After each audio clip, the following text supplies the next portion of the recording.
projecteur sur l'Afrique qui bouge à travers les innovations et les expériences qui font bouger les lignes. Une occasion de réfléchir aussi sur la marche de l'Afrique. Avec notre invité, c'est l'heure d'Initiative Africa. Bienvenue à toutes et à tous.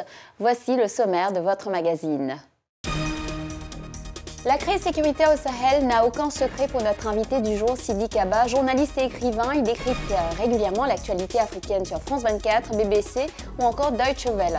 Avec cet expert des mouvements terroristes, nous allons tenter de mieux comprendre Boko Haram. C'est justement le titre de son dernier livre. Le moins que l'on puisse dire, c'est qu'il ne mâche pas ses mots. Beaucoup aujourd'hui considèrent que ce n'est plus un mouvement avec une idéologie, c'est plutôt un mouvement crapulé, mafieux qui enlève des populations civiles et qui reçoit de l'argent. Sauver les tortues marines menacées sur les plages du Congo, telle est la mission de l'ONG Renatura. Elle est arrivée à s'entendre avec les pêcheurs pour sauvegarder ces doyennes de nos océans. Donc ils se fait capturer parce que les filets ce sont des grosses mailles. Facilement les tortues s'attrapent très vite. Donc on les libère et en plus on fait appel à Renatura et Renatura libère les tortues. Influence africaine, caribéenne et latino-américaine pour cette danse d'Angola, c'est le kizomba, un véritable succès international. 20 Fingers fait un style différent, de la fusion avec beaucoup d'influences. Il y a un mélange de zouk, un mélange de R&B, un mélange de taraxinia, un mélange d'afro, et alors ça devient un style très à moi que j'ai réussi à amener sur le marché. Les côtes congolaises sont particulièrement hospitalières pour les tortues marines. Elles abritent 4 des 7 espèces répertoriées dans le monde, mais ces reptiles protégés qui peuplent nos océans depuis plus de 150 millions d'années sont menacés de disparition, notamment en raison du braconnage ou de la pêche. Heureusement, l'ONG locale Renatura œuvre depuis 2005 à leur sauvegarde grâce à une solution originale. Notre journaliste Jean-David Miamlé et son caméraman Brice Kinou ont assisté au sauvetage des tortues marines prises au piège des filets des pêcheurs de la baie de Lango près de Pointe-Noire. Regardez. Voici une tortue marine, dite tortue verte, sur la plage de Luango près de Pointe-Noire. Elle a été accidentellement happée par les filets des pêcheurs. Avant d'être relâchée en mer, les employés de l'ONG Renatura, préposés à la protection des tortues marines au Congo, prennent les mensurations de l'animal. Épuisé, exténué, l'animal peine à se déplacer. La cinquantaine de mètres qui la séparent de la mer semble interminable pour la tortue marine. À un moment, il faut le concours de Jean-Félix Tibinda de Renatura pour aider l'animal à retrouver la mer. Une opération devenue banale pour ce collaborateur de l'ONG Renatura. La semaine passée, j'ai eu au moins 12 et 3 mortes. La semaine-là, il y a eu seulement 2 et une tortue morte. Pendant le mois, on peut avoir aussi plus de 50 ou moins de 50 ou moins de 10. Selon l'autre, là, les pêcheurs, comment ils vont entre pêcher leur filet dans l'eau. Pour les pêcheurs, la capture des tortues marines est tout simplement accidentelle. En principe, pour nous, le filet, on ne pratique pas non seulement pour les tortues, mais on fait la pêche des poissons. Bon, lors de la sardinette, nous, on pêche toujours un peu au bord. Or, au bord, c'est le moment où les tortues, ceux qui viennent aussi manger des herbes, des poissons, tout ça, surtout des herbes. Donc, on sait au moment quand ils arrivent et il y a des filets, donc ils se font capturer.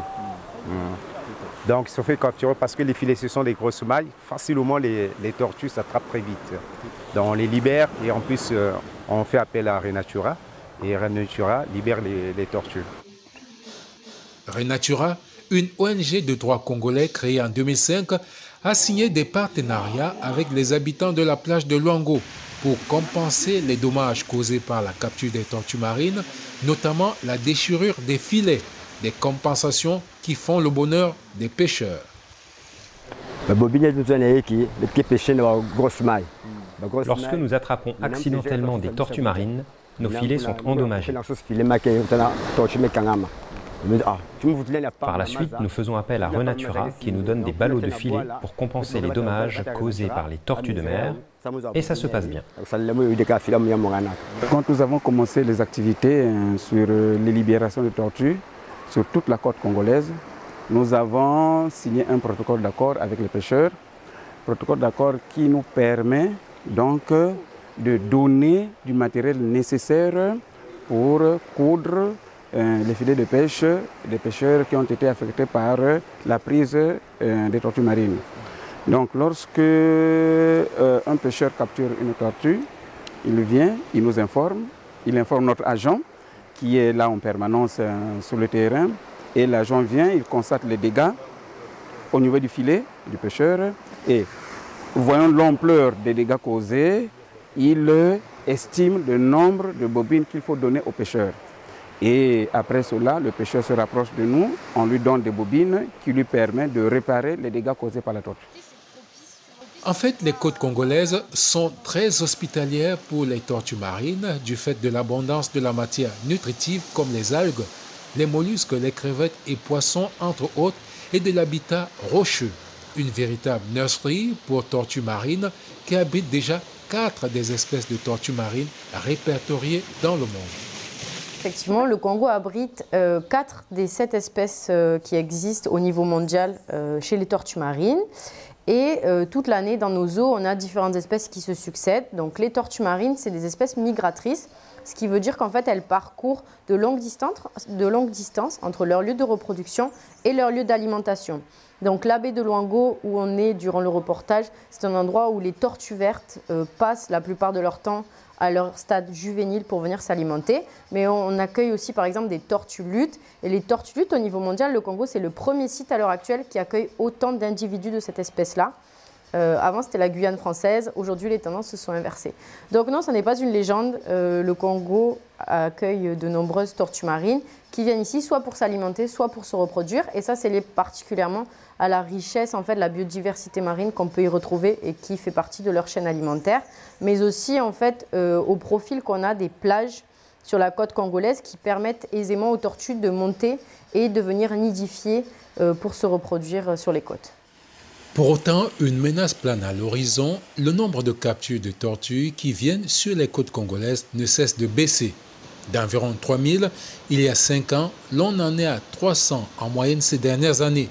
Peut-être que les activités industrielles, avec l'exploitation pétrolière et l'extension du port de Pointe-Noire, y sont pour quelque chose.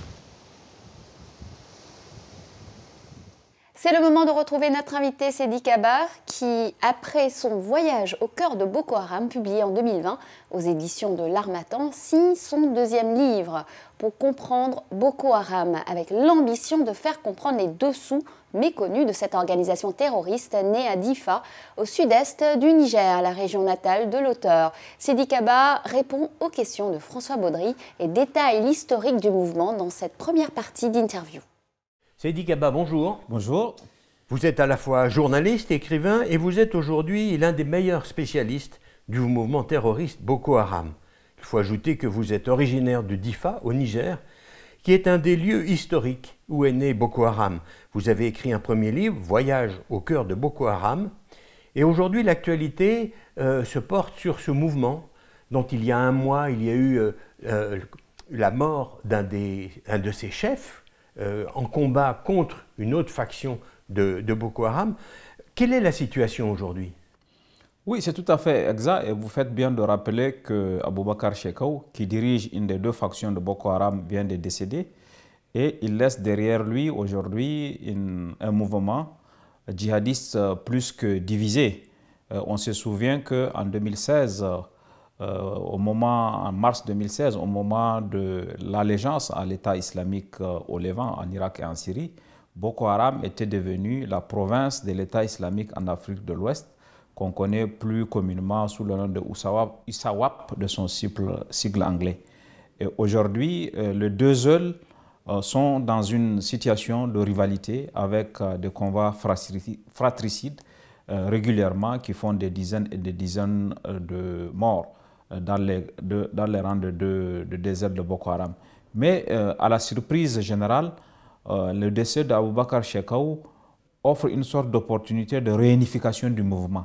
On sait que des discussions ont commencé entre les 2 ailes pour envisager une réunification, puisque le fait qu'Aboubakar Shekau soit vivant était une sorte d'obstacle à la réunification parce qu'il y avait une querelle de leadership entre lui et les autres combattants.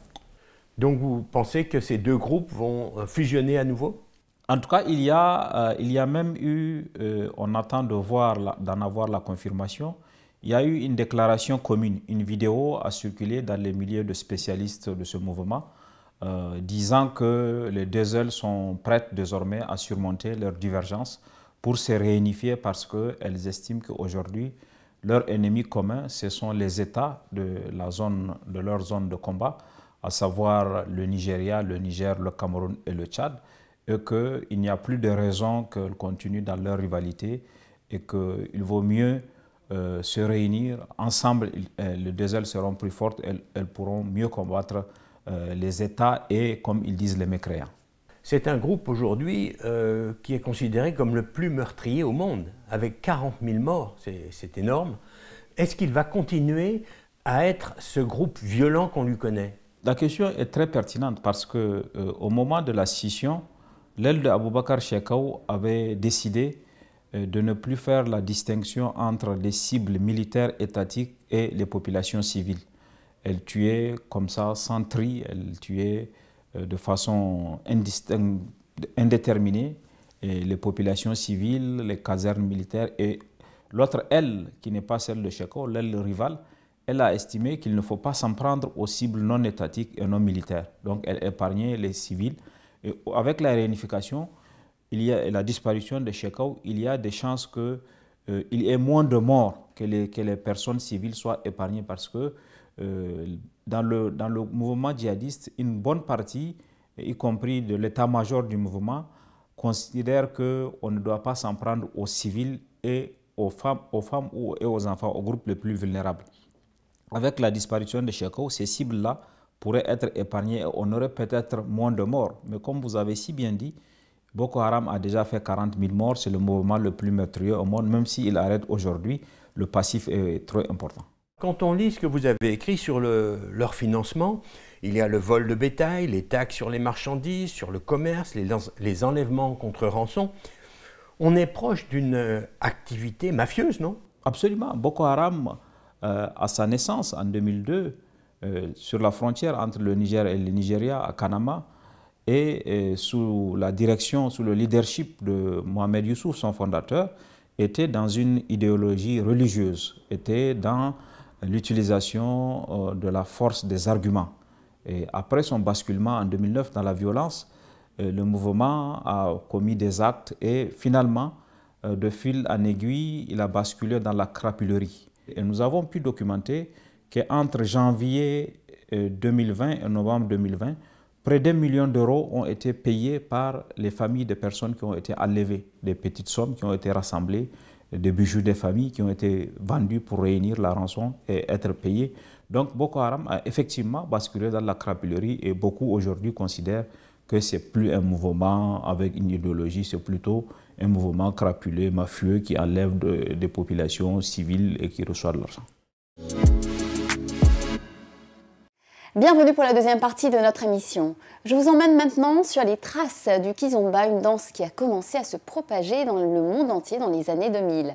Ses origines sont à rechercher du côté de la selemba, la danse nationale d'Angola, mais aussi du zouk d'origine antillaise et même du tango.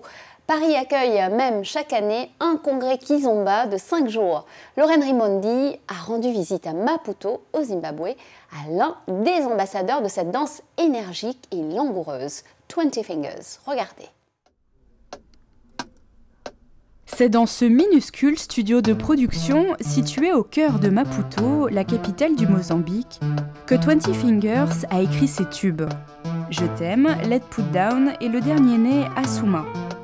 20 Fingers est l'une des voix d'un genre musical qui fait un carton en Afrique lusophone, la kizomba. Musique ultra sensuelle, la kizomba trouve ses racines en Angola. Issue du samba traditionnel, elle évolue dans les années 80 sous l'influence du zouk antillais avant d'être popularisée par le carnaval de Victoria de Luanda, la capitale angolaise.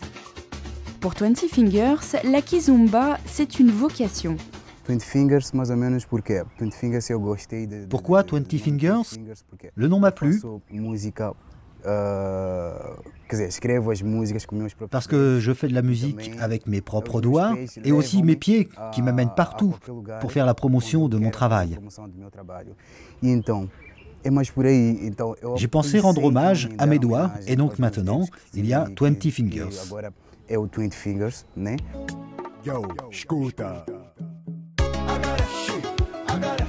Ce don pour la musique, il le cultive dès le plus jeune âge. À 7 ans, c'est à l'église que le petit Gracio Denias Alfinar apprend à chanter.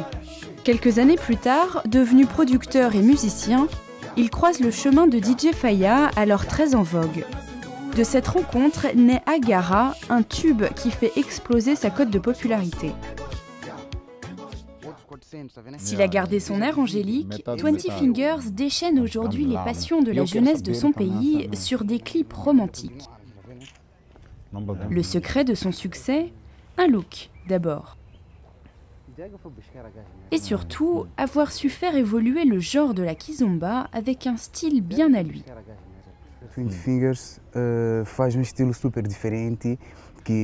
Fingers fait un style différent, de la fusion avec beaucoup d'influences.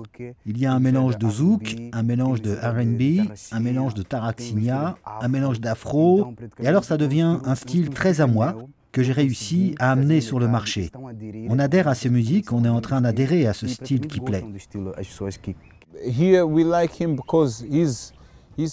On l'aime bien ici. Vous savez, dans ses chansons, il y a beaucoup d'humour.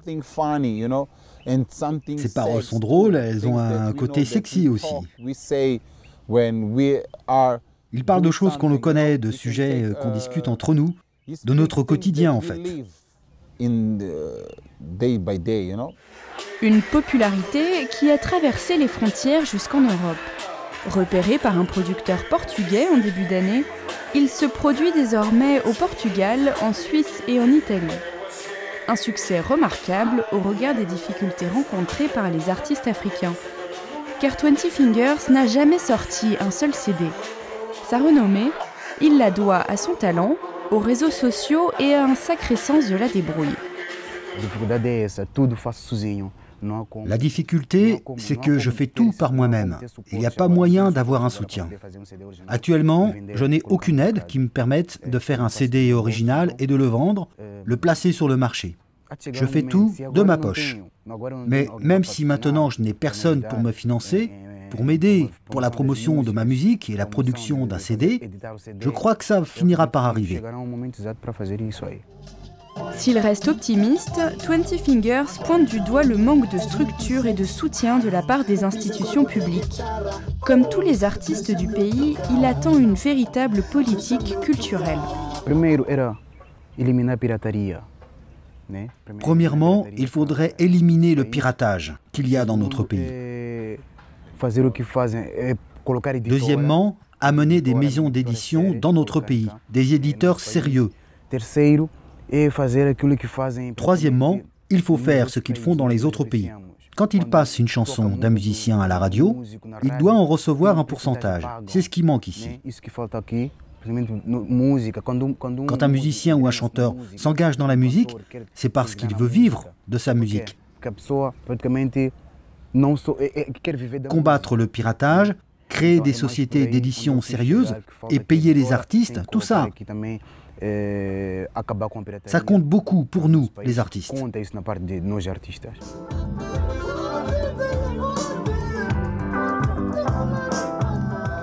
Il le considère désormais comme un élu.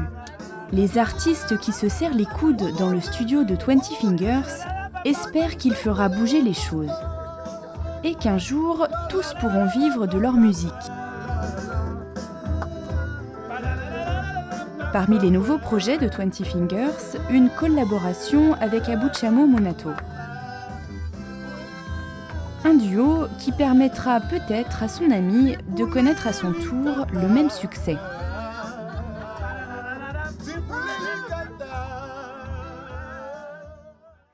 Nous retrouvons Sidi Kaba pour la suite et la fin de notre entretien de la semaine. Notre invité dresse un portrait sans concession de Boko Haram et de ses motivations réelles. On est loin donc des motivations de Boko Haram du début qui prétendait combattre pour l'islam. Boko Haram au début prétendait combattre pour un islam plus rigoureux, pour un islam plus véritable dans ce bassin, dans le bassin du lac Tchad. Je pense que cet argument avait été utilisé avec beaucoup d'efficacité Boko Haram prétendait se battre pour la justice sociale. Dans un pays comme le Nigeria, cet argument reçoit un écho très favorable.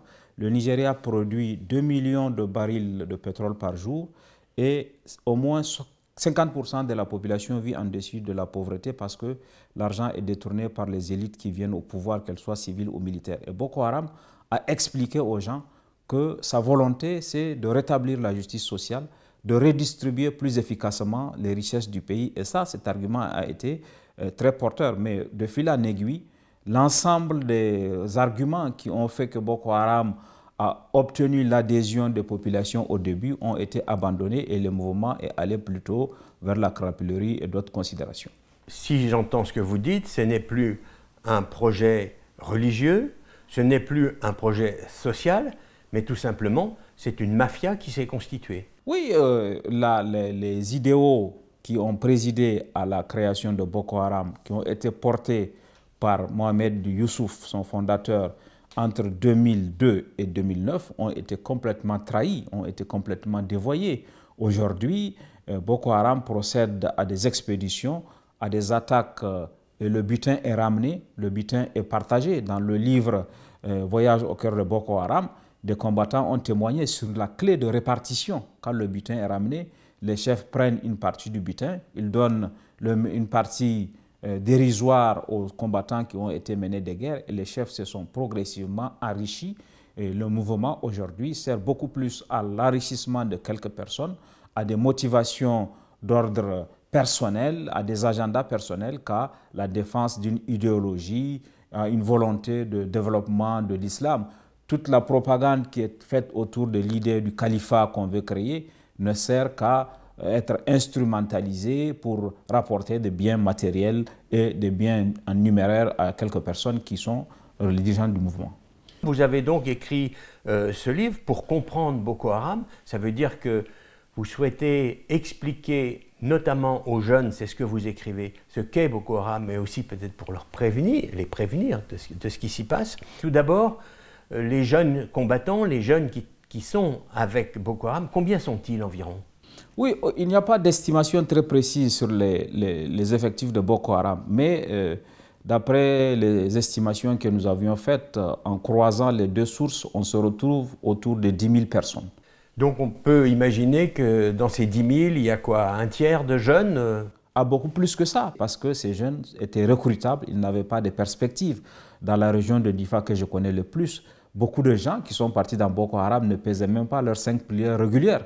Ce n'était pas l'islam leur motivation, mais c'est le désœuvrement, l'absence de perspectives qui les a amenés. Et Boko Haram, sachant cela, avait utilisé cette stratégie au point même d'avoir de package de bienvenue.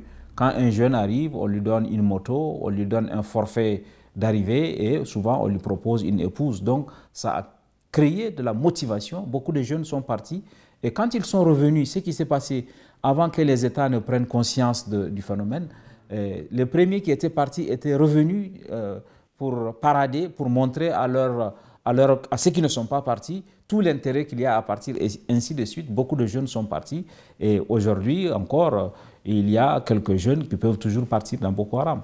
Quelles sont leurs tâches? Quelle est leur vie quotidienne à ces jeunes? Très bien. Quand un jeune décide d'arriver rejoindre le camp de Boko Haram, comme j'ai indiqué, il arrive, il reçoit le paquet de bienvenue et en fonction de son profil, il y a une orientation. Au début, avant que Boko Haram ne bascule aujourd'hui, le mouvement était très structuré avec une organisation. En fonction de son profil, le jeune peut devenir un fantassin. On peut l'envoyer en formation dans un centre d'instruction, puisque Boko Haram a des centres d'instruction, où les gens sont formés avec des armes réelles, ils sont formés au tir avec des balles réelles, ils sont formés au tir assis, debout, comme je le raconte dans les livres. Et sinon, en fonction, s'il a un autre profil, il est affecté à l'agriculture. Il peut être, il fait de la production agricole qui va être revendue. Sinon, s'il a encore, par le passé, il avait déjà quelques notions en mécanique, il devient, puisque Boko Haram a un parc automobile, il va être envoyé pour être formé comme garagiste. Sinon, autrement, il va être envoyé pour être formé comme médecin. Donc, il y a des spécialités comme infirmier ou en tout cas quelqu'un qui prend soin de... Donc, il y a des spécialisations dans Boko Haram et les jeunes sont souvent affectés à des activités en fonction de leur profil ou en fonction de leur choix. Voilà, Initiative Africa, c'est fini pour aujourd'hui. Nous retrouverons la suite de cet entretien exclusif avec Sidi Kaba dans la prochaine édition d'Initiative Africa dans 2 semaines. Vous apprendrez comment l'organisation terroriste la plus meurtrière du monde recrute des jeunes ou encore la vie quotidienne de ses combattants. En attendant, vous pouvez retrouver la première partie de son interview ainsi que nos émissions sur notre site africaonair.com et bien sûr également sur tous nos réseaux sociaux.